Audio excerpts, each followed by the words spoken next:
अस्सलाम वालेकुम नाज़रीन, मैं हूं मंसूर अली खान। अपने डेली चैनल के ऊपर आपको खुश आमदीद कहेंगे। पिछले 12 घंटे की अहम तरीन खबरों के ऊपर तफसीलात से बात करेंगे। तफसीर और तजिए भी बीच में शामिल होंगे और बात करेंगे 27वीं आईनी तरमीम के हवाले में। लेकिन सबसे पहले आपसे दरख्वास्त के चैनल को सब्सक्राइब करना मत भूलिएगा, बेल आइकन प्रेस कीजिए। अगर आपको वीडियो पसंद आए उसे लाइक और शेयर ज़रूर कीजिएगा। अच्छा जी, 27वीं आईनी तरमीम क्या कुछ था लिफाफे के अंदर? मेरे ख्याल में अब सब कुछ बाहर आ चुका है। जिसे कहते हैं ना, बिल्ली थैले से बाहर आ चुकी है। बड़ी देर से इसे छुपाया जा रहा था, आहिस्ता आहिस्ता करके इन्फॉर्मेशन जो है बाहर आ रही थी, लेकिन अब काफ़ी हद तक चीज़ें जो हैं वो क्लियर हो गई हैं कि एक्चुअली 27वीं आईनी तरमीम में है क्या। और अब बात की समझ आती है कि बेसिकली फैसल वाडा जब ये कह रहे थे ना कि जनाब 27वीं आईनी तरमीम तो हर सूरत मंजूर होनी है, 28वीं भी आनी है, तो 28वीं में क्या कुछ हो सकता है, ज़रा उसके बारे में भी बात करेंगे। सबसे पहले तो ये आपको अपडेट दें, हमने आपको बताया था पिछले वीलॉग के अंदर कि आज वफाकी काबीना का इजलास जो है वो मुनक़िद किया जाना है और वज़ीर आज़म शहबाज शरीफ जो कि पाकिस्तान के अंदर मौजूद नहीं है, लेकिन उन्होंने फिर भी इसकी सरबराही की। वीडियो लिंक के ज़रिए काबीना का इजलास जो है वो मुनक़िद किया गया और उसके अंदर जो है वो 27वीं आईनी तरमीम की मंजूरी दे दी गई है। अलबत्ता कौमी मालियाती कमीशन यानी कि NFC के हवाले से सूबों के शेयर ख़त्म करने का एजेंडा जो है वो शामिल नहीं किया गया। पाकिस्तान पीपल्स पार्टी ने इसके ऊपर रेजिस्टेंस शो की थी। अब इसके ऊपर भी तनकीद की जा रही है कि बेसिकली पाकिस्तान पीपल्स पार्टी के हवाले से पहले से ही पता था कि पीपल्स पार्टी इस पर रेजिस्ट करेगी, तो पहले से ही आइडिया था कि जनाब ये चीज़ शामिल नहीं होगी और इसीलिए अभी भी जो जिस चीज़ की मंजूरी दी गई है उसमें NFC के हवाले से जो है कोई तब्दीली फ़िलहाल नहीं है। वज़ीर आज़म शहबाज शरीफ ने जनाब काबीना के अरकान का खैर मकदम किया, इत्तेहादी जमातों का शुक्रिया अदा किया और उन्होंने कहा जी वफाक के सूबों के साथ रिश्ते की मजबूती और मुल्क के वसी तर मफाद में 27वीं आईनी तरमीम के लिए सब ने मिलकर जो है वो कोशिश की है। उन्होंने कहा जी 27वीं आईनी तरमीम में पर मैंने अपने कायद मियाँ नवाज शरीफ को भी एतमाद में लिया है। तो चलें, ये क्लियर भी हो गया कि आज के बाद कम से कम सियासत के हवाले से जो कुछ भी होने जा रहा है, जो कुछ भी डिसीजंस लिए जा रहे हैं या जो भी आइन के अंदर तब्दीली की जा रही है, उसके हवाले से ये अब तय है कि नवाज शरीफ साहब भी कम्प्लीटली ऑन बोर्ड हैं। मुझे आज भी याद है, इससे पहले जनरल बाजवा को जब एक्सटेंशन देने का मामला आया था तो उसके ऊपर इवन तो पूरी की पूरी नून लीग ने जाके जो है उसके ऊपर वोट किया था। हुकूमत पाकिस्तान तहरीक इंसाफ की थी, नून लीग ने वोट किया था, लेकिन बाद में नून लीग ने ये एक नाकाम कोशिश की थी ये बयानिया बिल्डअप करने की कि नहीं नहीं एक्चुअली नवाज शरीफ नहीं चाहते थे और वो इसको रजिस्टर कर। नवाज शरीफ साहब पूरी तरह ऑन बोर्ड थे, पूरी अप्रूवल्स उन्होंने दी हुई थी। एमी तो नहीं, मतलब नवाज शरीफ के कहे बगैर पूरी नून लीग पार्लियामेंट के अंदर चली गई और जाके वोट कर दिया। ये गलत वो एक नोशन था। तो अच्छी बात है कि प्राइम मिनिस्टर ने ये कम अज़ कम कह दिया ताकि नवाज शरीफ साहब के कंधे के ऊपर जो है वो 27वीं आईनी तरमीम का भी एक एजाज़ जो है वो शामिल हो गया। हाँ जी, इसके अंदर वो भी शामिल थे। इसके साथ साथ उन्होंने जो जिन लोगों का शुक्रिया अदा किया उसमें बिलावल भुट्टो, डॉक्टर खालिद मकबूल सिद्दीकी, अब्दुल करीम अलीम खान, खालिद मक्सी, चौधरी सालिक हुसैन, मुख्तलिफ सियासी जमातों के जो रिप्रेजेंटेटिव्स हैं उनका उन्होंने शुक्रिया अदा किया। आज़म नज़ीर तारण ने कहा जी मिसाक जमहूरियत के मुताबिक आइन के आर्टिकल 243 में तरमीम की मंजूरी दे दी गई है, जिसके मुताबिक आइनी अदालत तश्कील दी जाएगी और अब पार्लियामेंट आइन में तरमीम पर बहस के बाद उनकी मंजूरी का हतमी फैसला करेगी। आइनी तरमीम आज ही सेनेट में जो है वो पेश कर दी जाएगी और अल्टीमेटली फिर उसे सेनेट में जो है वो पेश भी कर दिया गया। अब जो चीज़ें सामने आई हैं, अभी तक जो सामने आई हैं, ज़हन में रखिएगा, इसको भी तजावीज़ ही कंसिडर किया जाएगा जब तक एक्चुअली इसकी मंजूरी नहीं हो जाती या बाकायदा तौर पर इस पर वोटिंग नहीं हो जाती। जिस तरह बिल्कुल बजट पेश किया जाता है तो वज़ीर ख़जाना जब एक बजट पेश करता है तो बजट में एक्चुअली लफ्ज़ इस्तेमाल करता है कि जी फ़लाँ टैक्स लगाने की तजवीज़ है, फ़लाँ चीज़ की तजवीज़ है, इतने पैसे वहाँ पे मुख्तस करने की तजवीज़ है, यहाँ से रेवेन्यू आएगा इसकी तजवीज़ है। वो होती तजावीज़ ही हैं जब तक एक्चुअली उसे पार्लियामेंट जो है वो अप्रूव नहीं करती। तो यहाँ पे भी आइनी तरमीम के हवाले से ये मामला अभी तजावीज़ की उसमें ही है। हो सकता है कि चंद चीज़ों के हवाले से जो है वो गुफ्त शनीद की जाए और उसके अंदर कोई तब्दीली कर दी जाए, लेकिन on the face of it अभी जो चीज़ें हमारे सामने आ रही हैं वो क्या है वो मैं आपको एक एक करके एक्सप्लेन कर देता हूँ। अच्छा जी, 48 आर्टिकल्स, 48 मुख्तलिफ चीज़ें हैं जिसके अंदर ये तरमीम होंगी। कहा तो इसको एक ही तरमीम जाता है 27वीं आईनी तरमीम, लेकिन 27वीं आईनी तरमीम में तकरीबन 48 मुख्तलिफ तजावीज़ हैं जो बेसिकली आइन के अंदर जो है वो मुख्तलिफ शिकों को तब्दील किया जाएगा, तजावीज़ हैं। इसमें जनाब एक तो सबसे एक इम्पॉर्टेंट जो है वो ये है कि एक नई अदालत, वफाकी आइनी अदालत जो है वो कायम की जाएगी। ज़हन में रखिएगा, वफाकी आइनी अदालत के हवाले से ये सब कुछ पहले 26वीं आइनी तरमीम में था, लेकिन उस वक्त रेजिस्टेंस बहुत आई थी तो इस मामले को जो है वो डिलेट कर दिया गया था और एक आइनी बेंच बनाने के ऊपर जो है इत्तफाक किया गया था। मौलाना फजल रहमान साहब जो है उस पर बार बार ये कहते थे कि जनाब इसके अंदर जो है वो काले नाग हैं और इस वजह से हमने उसको रजिस्ट किया, लेकिन वो काले नाग जो 26वें में नहीं थे, चलें वो 27वीं में आप कह लें कि अब आ गए हैं, तो जिसे मौलाना फजल रहमान साहब काले नाग कहते थे, तो आइनी अदालत जो है वो सेपरेटली बनाई जा रही है। इस हवाले से ऑलरेडी पाकिस्तान पीपल्स पार्टी और नून लीग ये कहती हैं कि जनाब मिसाक जमहूरियत के अंदर हमने ऑलरेडी वहाँ पे बात की थी कि जनाब आइनी अदालत बनेगी। तो बिलावल भुट्टो ज़रदारी ने कहा था कि जनाब अगर तो ये बनेगी तो फिर बाकी चीज़ों के ऊपर भी फॉलो करें जो बाकी चीज़ें मिसाक जमहूरियत के अंदर जो हैं वो लिखी हुई हैं। अब इस पर जो मुखालफत है वो मुखालफत इस बात की है, ख़ास तौर पे पाकिस्तान तहरीक इंसाफ की जानिब से या अपोजिशन के रहनुमाओं की जानिब से, वो ये है कि जनाब इस आइनी अदालत को बना के अपनी मर्ज़ी के जजेस के बेंचेस बना के अपनी मर्ज़ी का चीफ जस्टिस लगा के हुकूमत बेसिकली ये चाहती है कि उनके किसी भी गैर आइनी, जिसे वो गैर आइनी कहते हैं, उस किसी इकदाम को जो है वो चैलेंज ना किया जा सके और वो जो कुछ भी करते आएँ उसमें कोई प्रॉब्लमेटिक सिचुएशन क्रिएट ना हो, जिस तरह माजी में हो चुका है। पाकिस्तान पीपल्स पार्टी के दौर में भी जो है वो मुख्तलिफ आइनी तरमीम की गई, लेकिन उसके ऊपर जो है वो उस वक्त के चीफ जस्टिस या अदालत ने या जजेस ने जो है वो बड़ा सवेर एक स्टांस लिया था। इस मरतबा जो है वो हुकूमत के ऊपर ये इल्ज़ाम लग रहा है कि बेसिकली आइनी बेंच बनाने का मकसद है कि आज के बाद किसी भी किस्म की अगर आइनी तब्दीली की जाएगी तो पार्लियामेंट के रस्ते में जो है वो कम से कम कोर्ट्स आके खड़े ना हों और वहाँ से किसी किस्म की रेजिस्टेंस ना आए। इल्ज़ाम ये भी लगता रहा है कि जनाब माजी के अंदर जो है वो चंद जजेस 5 रुकनी बेंच या 9 रुकनी बेंच या फुल कोर्ट जो है वो बैठ के पूरी पार्लियामेंट ने अगर कोई आइनी तब्दीली की होती थी तो उसको उठा के वो रद्दी की टोकरी में फेंक देती थी कि नहीं जनाब ये आइन से मुतसादिम है और ये नहीं हो सकता। अब आइन से मुतसादिम था या नहीं था, obviously it is open to debate. कुछ लोग कहते थे कि नहीं जनाब पार्लियामेंट जो है वो सुप्रीम है, वो कोई भी तब्दीली करना चाहे वो कर सकती है, लेकिन सुप्रीम कोर्ट के जजेस का, उस वक्त के जजेस का ये कहना था कि नहीं, एक बेसिक स्ट्रक्चर जो है उसे आप तब्दील नहीं कर सकते। अगर पार्लियामेंट के अंदर बैठ के ये फैसला कर लिया जाए कि अगर पार्लियामेंट ये वोटिंग कर दे कि जनाब आज के बाद जो है वो शहबाज शरीफ साहब मरते दम तक जो है वज़ीर आज़म है, तो ये नहीं हो सकता और उस बेसिक स्ट्रक्चर को आप डिस्टर्ब नहीं कर सकते। तो ये हमेशा एक डिबेटेबल बात है और मेरे ख्याल में ये डिबेट्स जो हैं वो आगे भी अब इसी तरह ही चलती रहेंगी। इसके अलावा जजेस की तकरीरी के हवाले से वफाकी आइनी अदालत की चीफ जस्टिस और जजों की तकरीरी जो है वो सदर करेंगे। वज़ीर आज़म की सिफारिश और आर्टिकल 175A के तहत जो है ये तकरीरियाँ की जाएंगी। इख्तियारात के हवाले से वफाकी और सूबाई हुकूमतों के दरमियान तनाज़ात का फैसला ये आइनी अदालत जो है ये करेगी। आइनी तशरीह और बुनियादी हकूक़ से मुतालिक अहम मामला की समाअत करेगी। सुप्रीम कोर्ट और हाई कोर्ट्स के दरमियान अपीलों का तयन करेगी। आइनी नौयत के मुकदमात सुप्रीम कोर्ट से मुंतकिल होकर वफाकी आइनी अदालत में सुने जाएंगे। अब इसमें एक और भी बड़ा इंटरेस्टिंग बात है कि इससे पहले 26वीं आइनी तरमीम का जो मामला था उसके उस 26वीं आइनी तरमीम के जरिए जो बेसिकली आइनी बेंच बना था, अल्टीमेटली जब 26वीं आइनी तरमीम को चैलेंज किया गया तो वो उसी बेंच के सामने वो बेंच जिसने एक्चुअली उसकी पैदाइश ही 26वीं आइनी तरमीम के जरिए हुई, उसको जब चैलेंज किया गया तो वो पिटिशन भी उसी आइनी बेंच के आगे लगी। उसके ऊपर भी ऑपोजिशन ने जो है वो इस पर प्रोटेस्ट किया था कि जनाब ये किस तरह हो सकता है, आपका वजूद ही जिस तरमीम के ज़रिए आया है, आप उस तरमीम के अगेंस्ट बेसिकली होने वाली पिटिशन को सुन किस तरह सकते हैं। यहाँ पे एक कॉन्फ्लिक्ट ऑफ इंटरेस्ट को आइडेंटिफाई कर रही थी ऑपोजिशन। यहाँ पे भी अब बिल्कुल उसी तरह के मामला मुझे लग रहा है कि 27वीं आइनी तरमीम अगर ये मंजूर हुई और अगर उसे चैलेंज किया गया तो वो दोबारा इस नए आइनी अदालत के सामने जाके जो है वो चैलेंज होगी और उसके बाद ऑब्वियसली इसकी पैदाइश भी जो है 27वीं आइनी तरमीम के ज़रिए जो है वो अमल में आ रही है। इसके साथ साथ चीफ जस्टिस जो इसका बनाया जाएगा उसकी मुद्दत जो है वो 3 साल होगी या उम्र उसकी 68 साल होगी, जो भी पहले पूरी हो जाए। इसके साथ साथ अब जो दूसरा एरिया है जहाँ पे एक्चुअली इस वक्त ये लग रहा है कि तमाम सियासी जमातें एक्सेप्ट पाकिस्तान तहरीक इंसाफ ने अभी तक इसके ऊपर मौक़िफ़ नहीं दिया, लेकिन पाकिस्तान पीपल्स पार्टी इस पर ऑन बोर्ड है। मौलाना फजल रहमान के अलबत्ता 4 सेनेटर्स जो हैं वो उनके हवाले से ARY ने आज रिपोर्ट किया कि जनाब वो मौलाना फजल रहमान साहब से मिले हैं और उन्होंने कहा कि जनाब हमारे ऊपर बड़ा प्रेशर है, तो बेहतर है कि आप जो भी इसमें तब्दीली हो रही है या कम से कम पाकिस्तान पीपल्स पार्टी अपना जो एक स्टैंड ले रही है कि जी 18वीं तरमीम को हाथ ना लगाएं, बाकी जरा मर्जी जो जिथे मर्जी हाथ मारना है मार लो, लेकिन 18वीं तरमीम को जो है वो हाथ ना लगाएं। तो आप भी जो है वो यही मौक़िफ़ लें, वरना मेरे ख्याल में मौलाना साहब को जो है वो ढके छुपे अल्फाज में मुझे लग रहा है कि उनके अपने सेनेटर्स ने कह दिया भाईजान सानू मजबूर ना करना क्योंकि साड़ी भी गल हो गई है। तो इसलिए बेहतर है कि जो आ रहा है ना, जो भी बॉक्स आ रहा है उसको उसी तरह ही कबूल कर लें, उस पर ज़्यादा रेजिस्ट मत करें। अच्छा जी, इसके अलावा इस 27वीं आइनी तरमीम के अंदर एक जो चीफ ऑफ आर्मी स्टाफ के हवाले से जो एक तब्दीली आ रही है वो कुछ इस तरह है कि एक नया ओहदा chief of the defence forces ये बेसिकली जो है वो क्रिएट किया जा रहा है और CDS का जो एक ओहदा है वो ऑलरेडी इंडिया के अंदर भी जो है वो मौजूद है। इस हवाले से ये कहा जा रहा है कि जनाब जो चीफ ऑफ आर्मी स्टाफ हैं वही ये काम करे। CDS का ओहदा भी जो है एक्चुअली उन्हीं के पास ही जो है वो रहेगा।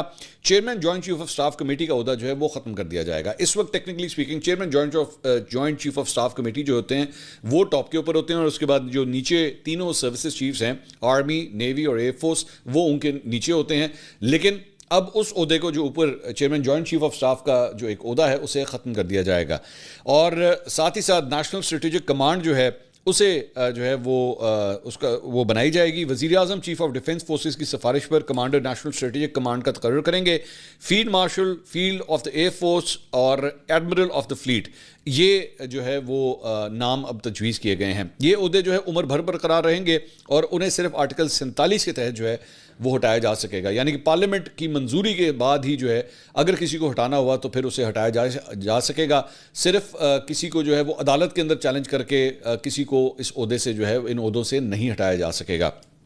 इसके साथ साथ ये भी कहा गया है कि जनाब आर्मी, एयर फोर्स और नेवी के बाद अब एक चौथी force army rocket force ARFC, ये भी जो है वो एक बनाई जाएगी। Chief of army staff commander of defence forces भी कहलाएंगे।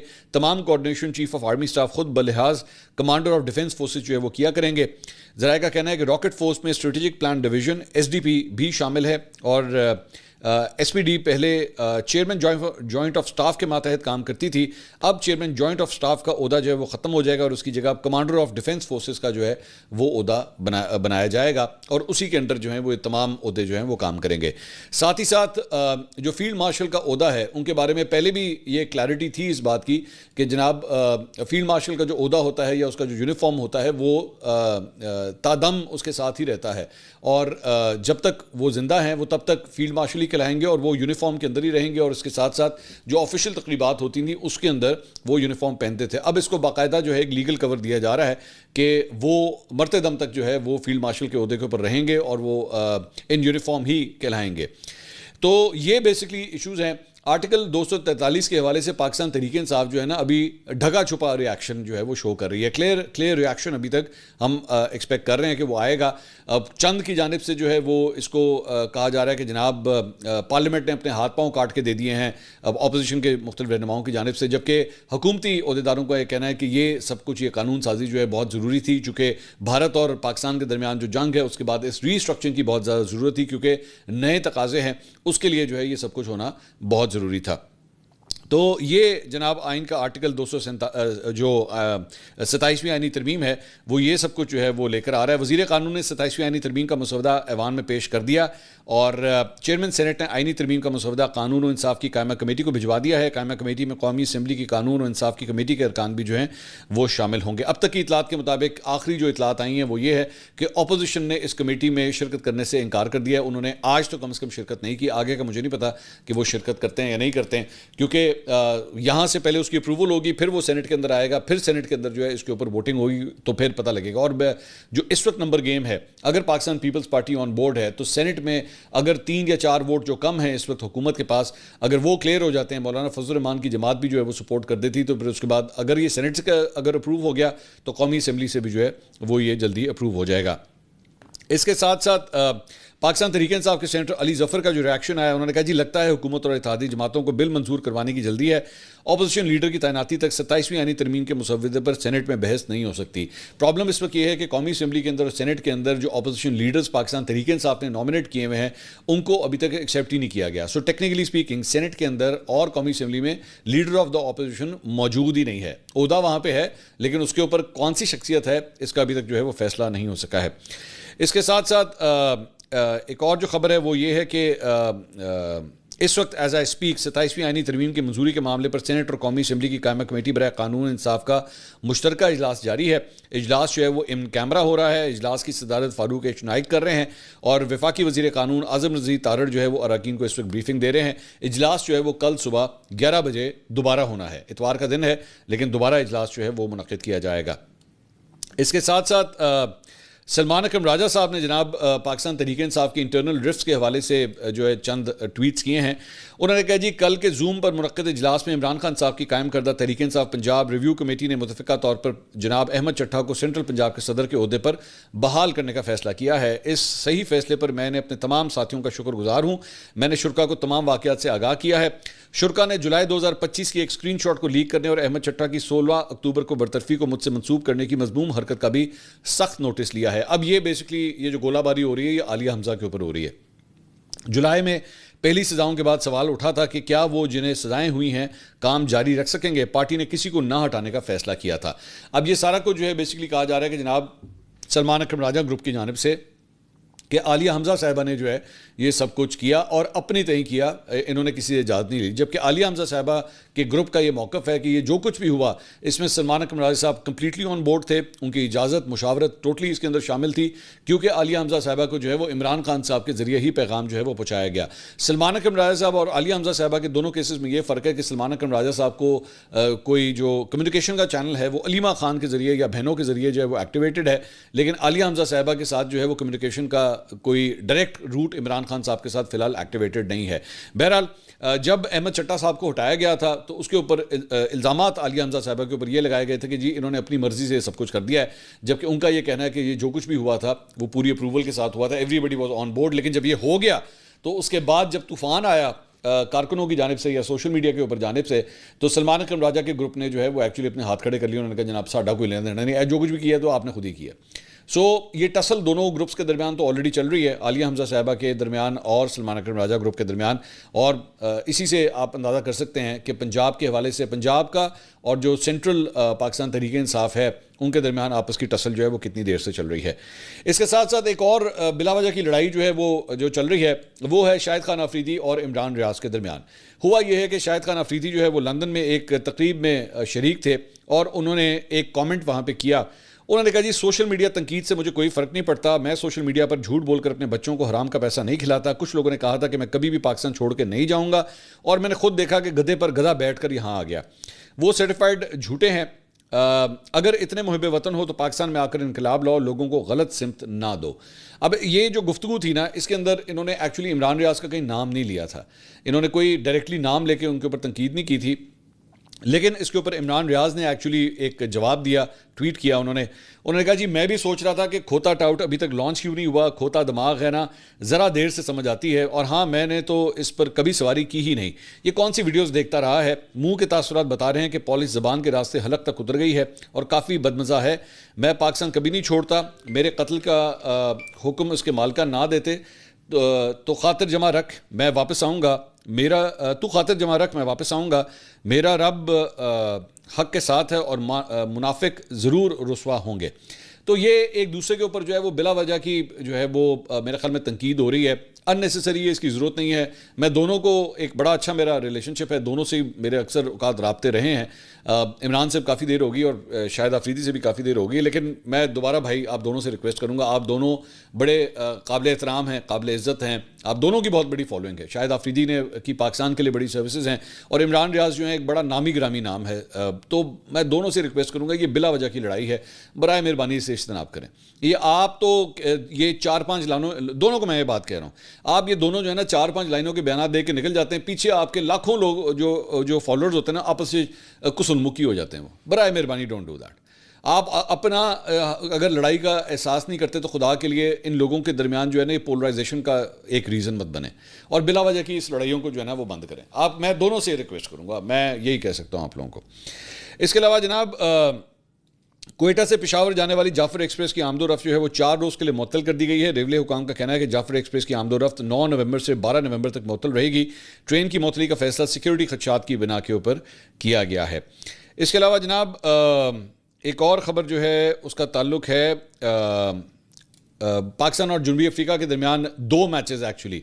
एक जो आज खेला गया, मुझे नहीं पता है वीडियो आप कब देख रहे हैं, यानी कि हफ्ते वाले दिन एक जो पाकिस्तान के अंदर फैसलाबाद में खेला गया जो तीसरा वनडे था। इस वक्त जब तक हम ये वीडियो रिकॉर्ड कर रहे हैं तो 143 स्कोर किया है साउथ अफ्रीका ने पाकिस्तान के खिलाफ। एक्चुअली पाकिस्तानी बॉलर्स ने जो है बड़ी शानदार कारकर्दगी दिखाई। इसकी वजह यह कि एक मौके के ऊपर 87 रन के ऊपर जो है वो साउथ अफ्रीका की सिर्फ एक विकेट गिरी हुई थी, 87 फॉर 1 स्कोर था और उसके बाद 143 ऑल आउट। तो इससे अंदाज़ा आप लगा सकते हैं तकरीबन 37.5 तकरीबन 38 ओवर्स के अंदर ही जो है पूरी साउथ अफ्रीकन टीम जो है उसकी किल्ली खड़ा करेगी और वो वापस पवेलियन जो है वो लौट गए। तो अबरार अहमद ने एक्चुअली बड़ी शानदार बॉलिंग की, 10 ओवर के अंदर उन्होंने 4 विकेटें उन्होंने हासिल की और करते करते एक मौके के ऊपर जो है वो एक्चुअली हैट्रिक चांस भी उनके पास था। तो बड़ा ज़बरदस्त साउथ अफ्रीका का ओपनिंग स्टैंड भी जो है बड़ा ज़बरदस्त जा रहा था। 72 रन की पार्टनरशिप थी, लेकिन उसके बाद पाकिस्तानी बॉलर्स ने खासतौर पे स्पिनर्स ने जो है बड़ा ज़बरदस्त कमबैक किया और 143 के ऊपर जो है वो आउट हो गया। मुझे नहीं पता दूसरी इनिंग्स जो है, मैं चूंकि पहले रिकॉर्डिंग कर रहा हूँ, आई डोंट नो उसका क्या बनता है। और इसी तरह क्वार्टर फाइनल जो सुपर सिक्सेस का हांगकांग के अंदर हो रहा है, वहाँ पे भी पाकिस्तान ने साउथ अफ्रीका को जो है वो शिकस्त दी, और शिकस्त दे के जो है उन्होंने सेमीफाइनल के अंदर जो है वो अपनी जगह बना ली है। साथ ही साथ आपको ये भी बताएंगे कि कल हमारा एक स्पेशल सरप्राइज पॉडकास्ट जो है वो आने जा रहा है। नाम अभी मैं नहीं बताऊंगा क्योंकि इट इज़ अ सरप्राइज, लेकिन उसका ताल्लुक जो है ना सियासत से है ना खेल के मैदान से है। तो वो कौन हो सकती है शख्सियत, ज़रा नीचे कमेंट सेक्शन में ज़रा लिखिएगा। आई वांट टू सी कि आपका गेस्ट जो है वो किस हद तक सही होता है, and I am pretty sure ये आपके लिए एक सरप्राइज होगा। अगली वीडियो में आपसे दोबारा मुलाकात होगी। अल्लाह हाफिज़।